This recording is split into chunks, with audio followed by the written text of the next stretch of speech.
নমস্কার বন্ধুরা, তোমরা দেখছো জলির রান্নাঘর। তো আজকে আমি রান্না করছি অতি পুরনো দিনের একটা রেসিপি। সেটা কি রান্না করছি সেটা তোমাদের সাথে শেয়ার করছি। আজকে আমি রান্না করছি মোরলা মাছের চচ্চড়ি। এটা কিন্তু পুরনো দিনের রান্না। তোমরা দেখতে থাকো এটা কিভাবে করছি আমি। তা আমি কিছু এখানে সবজি কেটে নিয়েছি।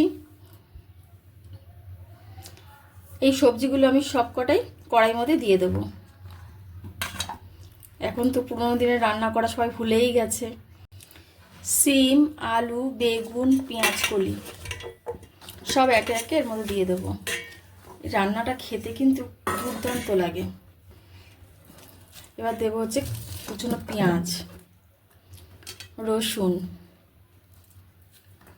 কাঁচা লঙ্কা।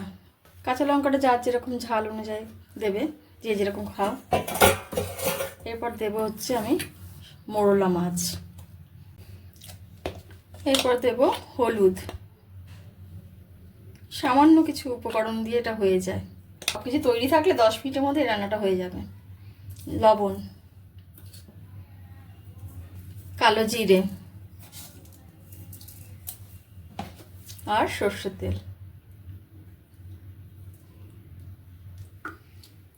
এটাকে এবার ভালো করে মাখতে হবে। এবার দেবো আমি টমেটোটা। এবার ঢাকা দিয়ে দেবো। এবার গ্যাস জ্বালিয়ে এটা বসিয়ে দেবো। গ্যাসের আগুনটা একদম কমিয়ে দেবো, দিয়ে এটা ঢাকা দিয়ে বসিয়ে দেবো। চলো ঢাকনাটা খুলে দেখি এটা কি হলো। আমি কিন্তু এই খুলছি, এর আগে খুলিনি। এবার একটু নেড়ে দেবো। আস্তে আস্তে নাড়তে হবে যেন মাছটা ভেঙে না যায়। আর একটু ঢাকা দিয়ে দিচ্ছি। চলো এবার খুলে দেখি।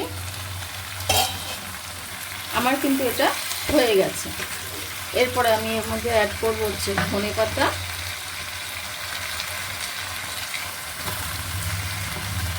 তোমাদেরকে একটা আলু ভেঙে দেখাচ্ছি, সিদ্ধ হয়ে গেছে। আর দেবো হচ্ছে উপর থেকে ছড়িয়ে দেবো তো সর্ষের তেল।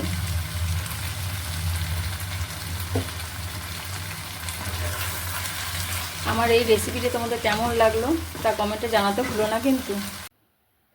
তৈরি হয়ে গেল আমার মোরলা মাছের চচ্চড়ি। এটা কিন্তু গরম গরম ভাতের সাথে খেতে কিন্তু দুর্দান্ত লাগবে।